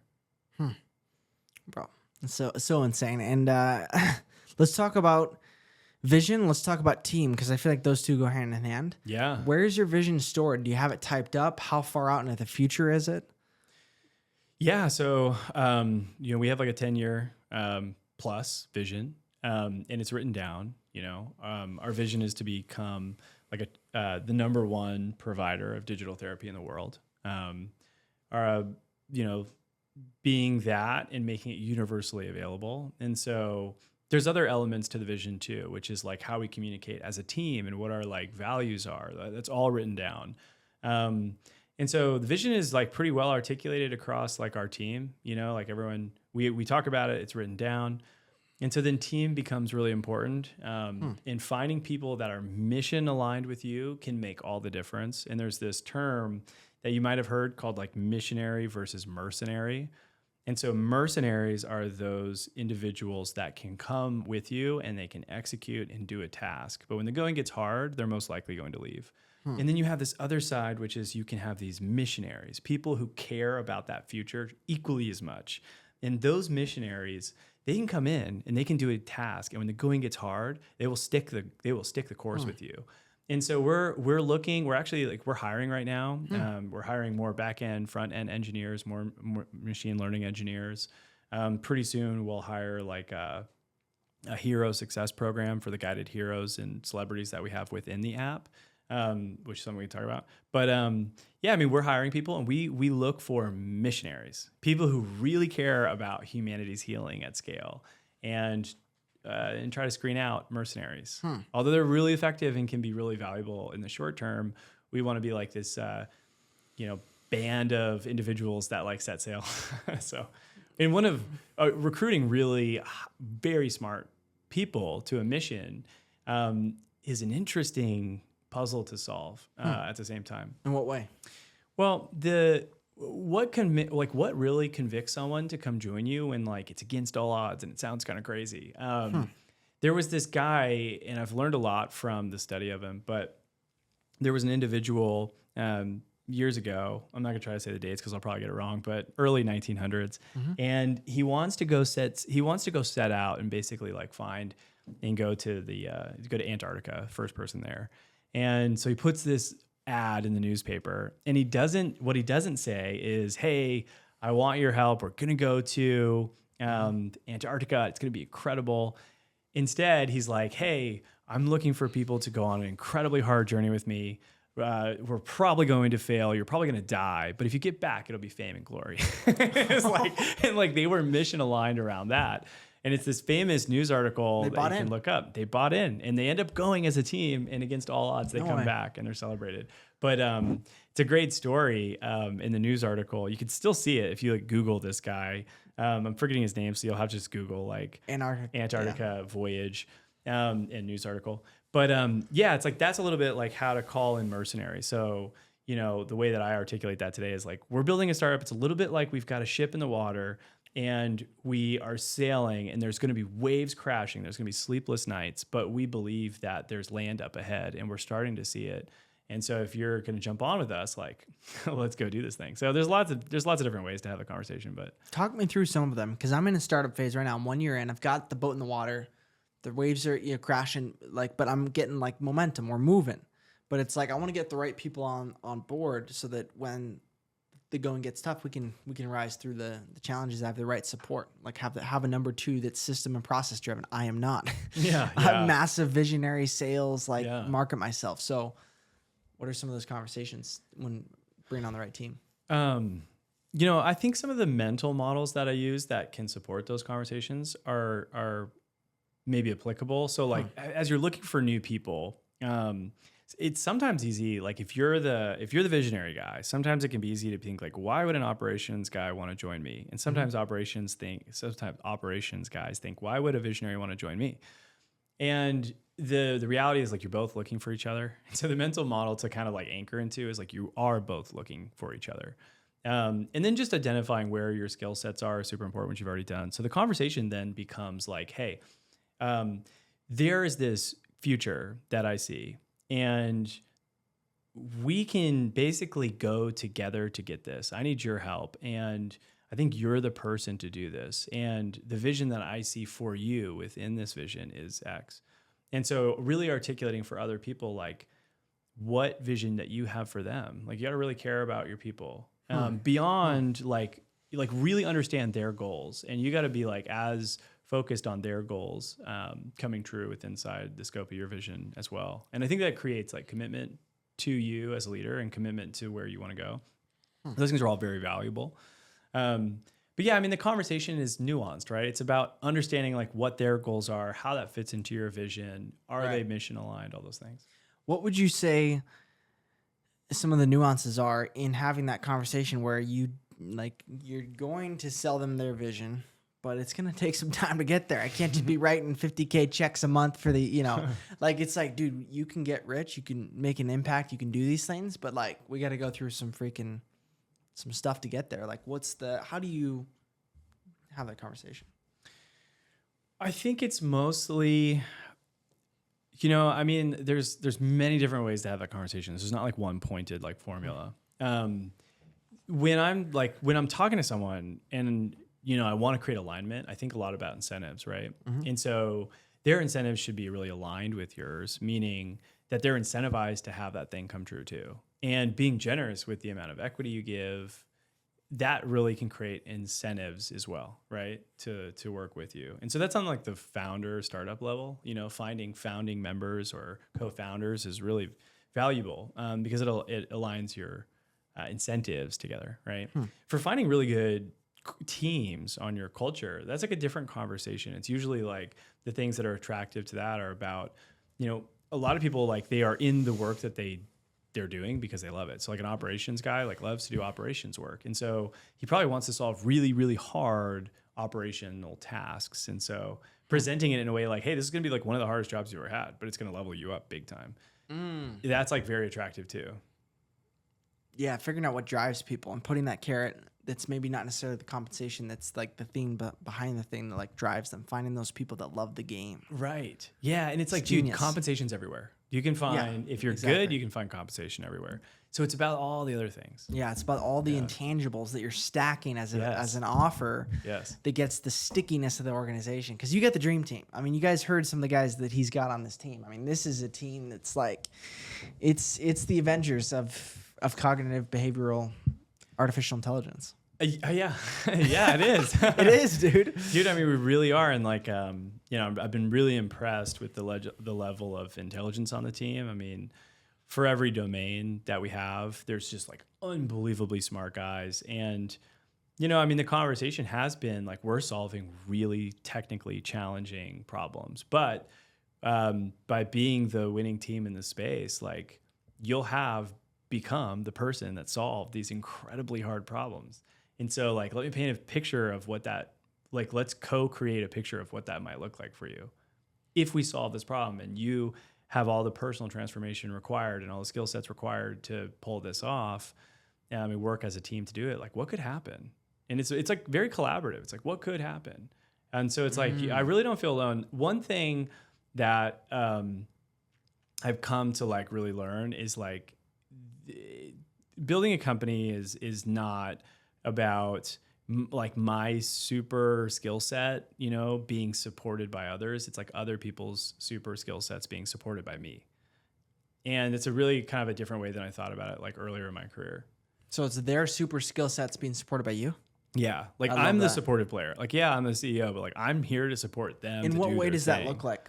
Give me some examples. I think it looks like screening for like the people who are the best at the thing. And then like going out of your way in any way that you can to remove any blockers that they have to like go do the thing and level up and explore new skill sets. And so, promoting the challenging of what they're doing. If they finish something, sometimes a really easy question to ask is just like, is this your best? Because it's just a genuine question. Like, is this your best? If so, cool. Let's move on. That's such a good question. But if not, like, why? And usually like they'll answer that question themselves. And so people really respond to, I would say like at least our team really responds to a challenging environment where we want to do our best. And everyone wants to actually deliver the best they can. And so, it's cool. Like everyone has a different skill set. Tanner, my co-founder, is incredibly like one of the best people in the world I've ever met at like organizing teams and keeping them focused.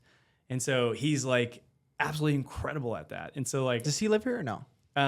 So he actually does. Yeah. So sick. Yeah. So he's awesome, man. And, I've been really just blessed to work with him because I've gotten to learn from him and watch him organize the team and do some incredible things. And the engineering team, like there's some of the best in the world at engineering, whether it's back end or front end or whatever it is. So it's just really cool to work with really smart people. And I'm the supportive player. I'll make sure that capital's here. I'll make sure that we have a vision, and I'll make sure that like we're all rowing in the same direction. Yeah. That's my role. And so that I'm going to set culture. I'm going to manage capital and make sure that we are always capitalized and safe in that way. And we have the resources we need. And then I'm going to go out and bring new people in. So culture, capital, and recruiting is like my role. Wow, that's really cool. Yeah, I'm trying to think for me. I think I'm too infant I don't think I can do that yet. I feel like I have to be them. I mean, you can correct my mindset, but I feel like if I were to bring people in, everything's not proven yet. I feel like I need to bust down a couple more doors, bring in more cash flow, and then be able to make sure that the people that I'm going to bring in have the safety security to be able to, because right now, like if I brought people in, it would be contractors commission to be able to then divvy up, like, here's an opportunity, go get it. And then like do my best to support them to be successful. But I guess I'm kind of navigating that water of how I could see myself in your role eventually in a startup. Does it change as time goes on? It definitely did for me. Like, I think my first company, probably the first two companies, like I was the superstar, right? Like I had the skill set, and I like pulled people in to like support and help me. I think there's another way to do it, which is like, if you are solving a problem if you're solving a big problem and you think unconstrained from resources, like just because the people aren't on your team today, just because the capital isn't in your bank today, doesn't mean it doesn't exist. The people already exist. The capital was literally the dollars were already printed. And so it's like, they're just out there. You just got to pull them together. And so why make that harder for yourself? By like doing all these things first, why not just like unite a team around a united vision right now and go forward bravely together, because like their biggest dreams could be waiting in that too. And so if you have a vision and you believe that it's big enough to like bring a team with you, offering it to others and having them come along with you now is actually the gift that they're looking for. And it's also the gift you're looking for in potentially some ways too. And so it's like, yeah, I mean, I think like, leadership is really understanding that like being convicted about a space deeply, like being very deeply aware of a space so that you feel convicted. And when you do, pull the resources together, pull the people together, like do something big and let their dreams come true. And if they're the people who say like, no, I need less risk, then maybe they're not the right people. So look for others. Like I'm telling you, it's a different experience to build a company that way. It's fun. You got my head turning. Yeah. I'm going to have some thoughts for you, bro. Yeah. And like, everyone has their own pathway too. So like, trust your inner gut and trust your inner conviction, but do explore at least conceptually what it would look like to like, one of the things that's great is that when you start to think about bringing in new team members, you might encounter this problem where your vision has to grow to fit their goals within your goal. And so it can be kind of a fun thought experiment to think, okay, if we were to be 6 people who all got together to go make this happen and get this started, how big would the vision need to be compelling for everyone? And maybe there's a room to lever up the vision versus lever it down to what I can do today. I like that a lot. Expanding the vision based on the superstars, Avengers that you bring in. Yeah. Yeah, you got me thinking. I'm gonna be asking some questions at dinner, dude. That's fire. Yeah. All right. Well, as we're coming to the end of the podcast, I know if you're watching this, your mind's probably blown. I mean, the level of wisdom, depth that you brought to the table, I'm really grateful. One of my favorite shows. Oh, dude, I so appreciate it. We've been friends for a while now, man. I really appreciate jamming it out with you, and yeah, thank you for having me on for real, dude. Totally, man. I think it's coming up on 2-year anniversary, bro. Yeah, let's go, dude. 2 years, because it was 2022, I believe, when we met, correct? Yeah. 2022. It was a fall. I just moved to Scottsdale, or just moved back to Scottsdale because I went to Nashville for the summer.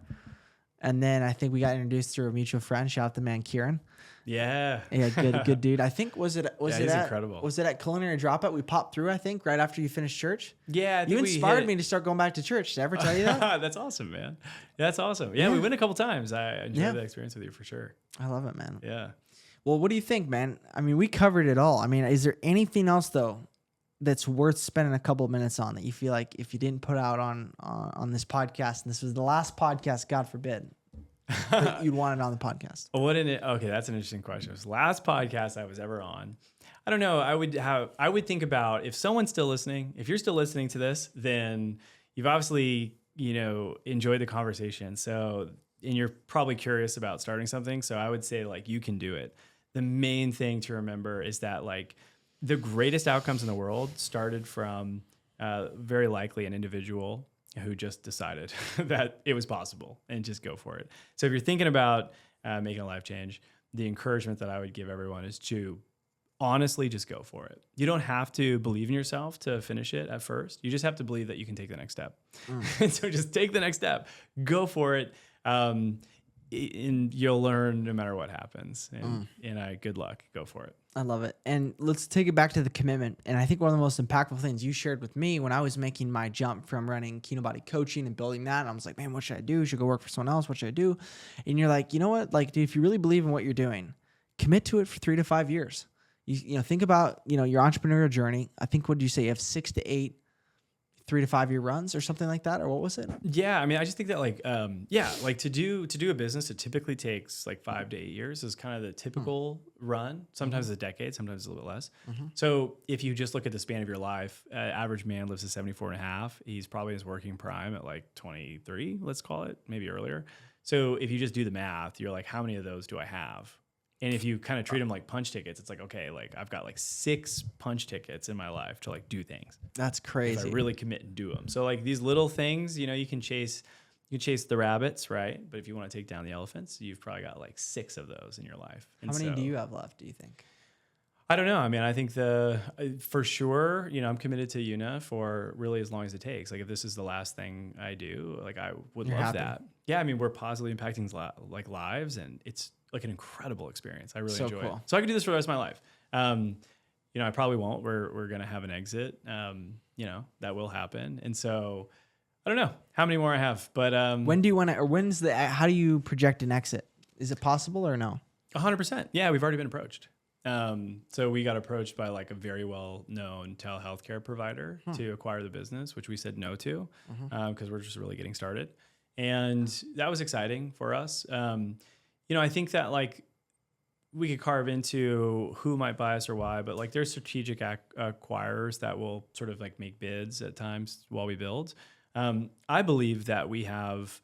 we're just positioned to take a huge amount of market share away from companies like Teladoc and BetterHelp. And to the extent that we can do a couple $100 million in revenue, it just makes sense to IPO the company. And that would be a really exciting way to have this one be sold, right? Is just to create an IPO, which creates a liquidity event. But I would continue to manage it and run it. So it's kind of like where my vision is at right now. I think the IPO market will change in the next 8 years to be pretty favorable again for startups, and will create an opportunity for us. And to the extent that we can put on durable revenue, like I'm just pretty excited. You know, like I think about the outcomes in the technology space, and like the Calm app, for example, which does about $300 million a year, does pretty good revenue, and they're serving, you know, canned one size fits all meditation content. And Teladoc, which is a telehealthcare company, actually does about $631 million a month. $631 What's it called? million a month. Does a couple billion in revenue. It's called Teladoc. They own BetterHelp. They're the publicly traded company that owns they BetterHelp. own BetterHelp. So if we digitize that and we charge a little bit less for it, and we use a model that's been proven to at least get to $300 million in revenue, I think we're going to do pretty well. Yeah, you'll kill it, dude. Yeah. I'm excited. This is going to be one heck of a ride, man. We're going to have you a couple times on the podcast over the years. Let's do it, man. It's already been one hell of a ride, dude. Like how many years? 2 years? Not quite. Year and a half. We started Una in October of 2023. So we started thinking about it in October. That's right, because you had Mind Frames in 2022. Yeah, and that was a different company. Yeah, It was another tech company that we had built. We just realized like it kind of wasn't, the vision behind it wasn't big enough. And I loved it though. Solution was cool, but not everyone did. And so, yeah. So, you know, you just got to learn from that. And like, but yeah, I mean, I think Una has every chance to be sort of like the next big household name and really transform how people heal emotionally. When you started Mind Frames, did you know it would turn into Una? I didn't, and I did. I did not know that it was going to turn to Una specifically. I just knew that like something big is coming. You knew something was there. You wanted to see what the market feedback was. You knew. Yeah. I just needed a way to talk to customers. Like really what it was. So that was your first entryway. But dude, that's so exciting. Because guys, for those of you guys that didn't know, and in fact, if you're still watching this and you want it, you can go look it up on Spotify. There's still Mindframe tracks on Spotify, right? Yes, there are. Yeah. We actually own affirmations.ai. So Do you? we still own the product. Yeah. So like to tell people what it was, we created a place where you could like write your goals down and write your fears, and it would create for you an audio affirmation generated by AI. And then we'd upload it to Spotify. So if you go to Spotify, you search Mind Frame Club, then you can find Bridger's affirmation. I think it's the number one on the platform. Dude, it's actually had 36 million impressions. What? Yeah, I forgot to tell you that. Audio? Yeah. What? I forgot to tell you that. Impressions by audio? 36 million plays. Yeah. 36 million plays. I got to go check that out. That's insane, dude. Yeah, I forgot to tell you that. Well, there you go. But yeah, I mean, that's crazy because I think I even had it done when you hired voice actors. Do you remember that? Yeah, I Hard did. costs were involved. You had voice actors and stuff. And Yeah, like, it was pre using it was really pre 11 Labs. I don't know if you're familiar with 11 Yeah, Labs. They it do was all for those free. speech to text. That the founder Okay. of that's a good friend of mine. Oh, is he? Because we met when they first launched, and I approached him like really early about what the future of AI therapy could look like. Really? And he was a big inspiration in 11 Labs. And He was the founder, yeah. So. and he inspired Yuna quite a bit, would you say? I mean, it's really inspiring, dude. Like they started the company and they got to like above $1 billion in valuation within like 24 months. So pretty inspired by that. He's just a really cool guy, super smart. They're backed by Andreessen Horowitz, which is a big firm called 816Z, raised hundreds of millions of capital. And yeah, I mean, our original conversation was like just him and his co-founder, and it was just me. And like, we were like talking about like, how could this technology be used to actually promote healing at scale? So yeah, I mean, it was super influential. I just saw him the other day and I was like, and we were chopping it up about that original conversation. Actually, it was cool. Oh, really? Yeah. Dude, that's so cool, man. Yeah, you're pretty well connected. I love the networking you've done. Well, listen, I know that people are watching this and they want to stay connected to Yuna. They want to check it out. Where can they get access to Yuna and start trying it out? Okay. So, try your first session right now. It's totally free. Just go to Yuna, which is YUNA.io. And if you go to yuna.io/bridging the gap, you'll get 3 months free just to try it out and maybe work through something meaningful for you and try out the experience. And I would love to connect with you. You can follow me on Instagram at Grant Wins. You can go to LinkedIn and connect with me. And would love to help you on your journey in any way I can. So, Wow. Yeah. Awesome. Well, thank you so much, Grant, for coming on the podcast. Thanks for having me, man. Bridging the gap. Bridging the gap. He'll be back, guys. Trust me. I want to see. Maybe a year later we'll get another update on see how things are going or any big moments. But Be a lot of fun. yeah, a lot of fun. All right, guys. Listen, I bring this show to you completely free at cost to you. Okay, there's costs that go into building a podcast. There's editing costs, camera crew, etc. Bring it to you completely for free because I am on a mission to help empower the next generation, Gen Z, in transforming their ability to create income and impact. And so all I ask is that you share it with one person that you can share the concepts and ideas with. You can brainstorm, mastermind. So share this podcast with someone that you know would get a lot of value out of it. They could discuss the ideas. And if you're not subscribed, what are you doing? We come out with episodes every single week. I am Bridger Rogers. This is Bridging the Gap. And we'll see you guys next time.